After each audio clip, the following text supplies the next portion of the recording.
agar hidup kita lebih berbahagia di dunia dan mudah-mudahan juga di akhirat. Berusaha hidup tanpa hutang. Berusaha hidup tanpa hutang. Sebelum saya mau lanjutkan, saya tanya, siapa di antara antum yang tidak punya hutang? Coba angkat tangan. Jomblo semua tidak punya hutang. Saya tidak tanya jomblo, saya tanya yang sudah berkeluarga enggak punya hutang, coba angkat tangan. Masya Allah. Yang punya hutang sudah berkeluarga juga angkat tangan.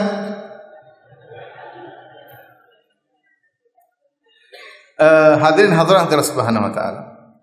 Nabi sallallahu alaihi wasallam di antara doa yang paling sering Nabi baca, Allahumma inni a'udzubika minal ma'tham wal maghram. Ya Allah, aku berlindung kepada Engkau dari perbuatan dosa dan hutang.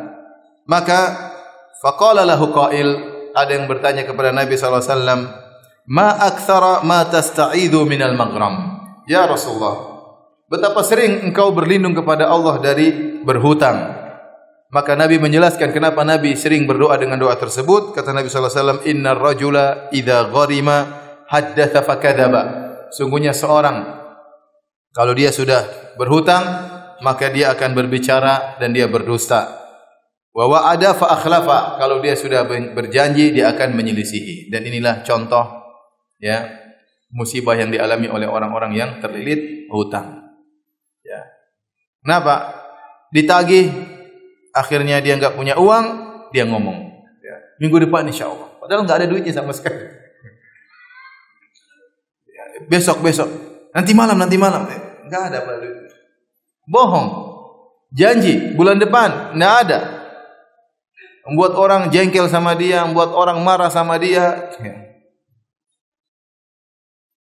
Makanya kata Nabi sallallahu alaihi wasallam, la tukhifu anfusakum ba'da amniha. Kata Nabi sallallahu alaihi wasallam, janganlah kalian menjadikan diri kalian terjebak dalam kekhawatiran setelah kalian merasa tentram.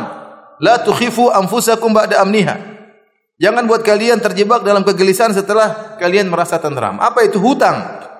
Orang kalau sudah terlilit hutang, ya, maka hidupnya tidak tentram, apalagi ditagih terus sama yang menghutangkan kepada dia. Ya, apalagi ternyata hutangnya riba, oh lebih parah lagi.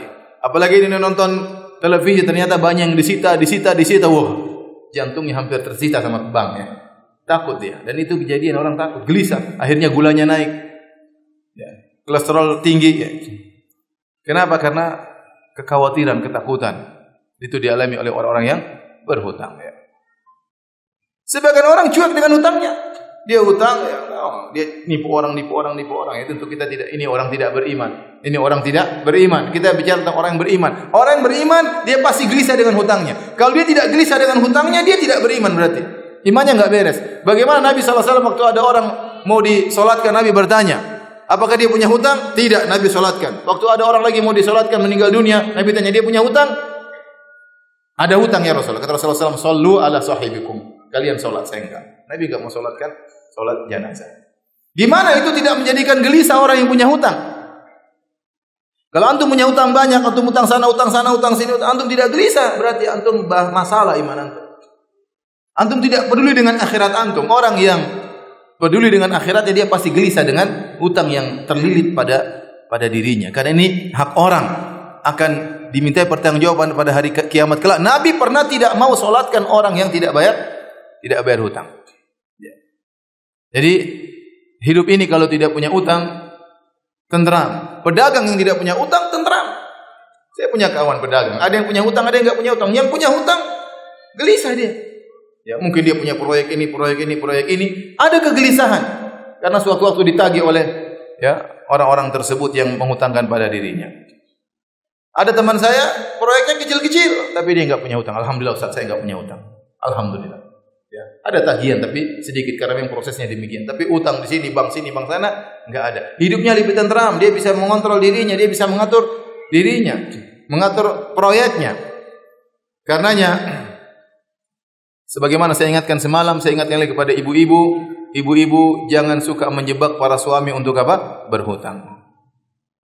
Hiduplah dengan kemampuan yang Allah berikan kepada kita. Jangan terlalu berangan-angan tinggi, pingin ini, pingin ini, akhirnya suami dipaksa untuk apa? Berhutang sana sini. Kasihan ya. Hidup dalam hutang ya tidak nyaman ya. Seorang terkadang hidupnya sederhana, tapi tanpa hutang dia bisa tidur dengan nyaman. Kemudian saya ingatkan pula, kalau antum ternyata punya hutang, maka jangan tunda-tunda untuk membayar. Ini penyakit yang ada pada sebagian orang. Kalau dia sudah punya hutang sama orang lain, kemudian datang rezeki kepada dia, dia tidak segera bayar hutang.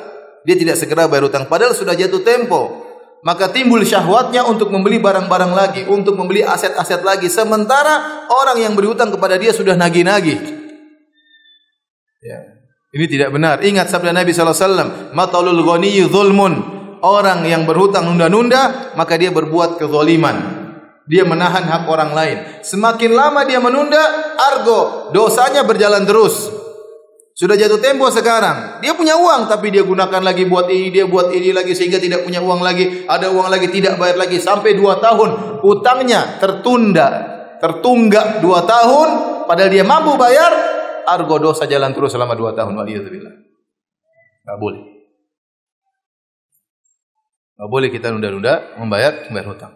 Kemudian sebagian orang tidak beradab, ikhwan. Sebagian orang tidak beradab. Dia menjadikan orang yang pinjamkan uang sama dia kalau nagih sampai mengemis-ngemis sama dia. Subhanallah. Ente dulu waktu pinjam uang sama dia, ente ngemis sama dia dengan melas, dengan penuh kesedihan. Ya akhi, saya lagi ini, tolong bantu saya. Mungkin nangis, entah air mata buaya atau air mata kelinci, saya tidak tahu ya. Kemudian akhirnya dikasih duit. Setelah itu ente pinjam terus waktunya dia nagih. Enggak ada, belum enggak ada. Sampai orang yang nagih itu ngemis-ngemis. Sampai kalau pas antum bayar, orang yang nagih bilang jazakallah khairan. Ini yang jazakallah khairan yang mana? Sampai seakan-akan antum telah membantu dia. Makanya antum harus beradab kalau ada orang kasih pinjam uang sama antum, itu orang baik. Sekarang zaman sekarang siapa yang mau kasih pinjam uang sama antum? Siapa? Orang ekonomi lagi susah. Mau pinjaman banyak, bank riba siap kasih pinjaman, bahkan SMS masuk terus ke HP saya. Butuh ini. Gampang, mudah, ya. Menggiurkan sebenarnya. Menggiurkan. Tapi yang mau tulus kasih pinjam uang dia, tidak tahu uang ini bisa kembali atau tidak, siapa di zaman ini? Kalau ada orang pinjamkan uang sama antum sementara dia tahu uangnya bisa kembali atau tidak, itu berarti orang baik. Antum harus ingat jasa baiknya. Kalau punya uang segera bayar, jangan ditunda-tunda. Jadi kalau hidup mau nyaman, kalau bisa tidak punya hutang, maka lakukanlah. Kalau tidak bisa punya hutang, maka lakukanlah. Kalau harus berhutang, tidak ada masalah. Hutang tidak dilarang. Syariat membolehkan kita berhutang, pinjam uang, tetapi pilihlah pada kebutuhan-kebutuhan primer yang benar-benar kita terdesak, membutuhkan bantuan baru. Adapun kita berhutang untuk beli kebutuhan-kebutuhan sekunder, ya buat apa? Dia punya HP, ingin HP yang lebih mewah. Apakah kebutuhan HP yang mewah tersebut primer? Kalau enggak, ngapain utang sana? Kalau ente punya duit enggak ada masalah. Tapi kalau ente utang sana, utang sini, udah punya mobil, pengen lagi mobil yang lebih mewah, hutang. Kalau ente punya duit enggak utang, enggak apa-apa. Kalau harus berutang, ya repot.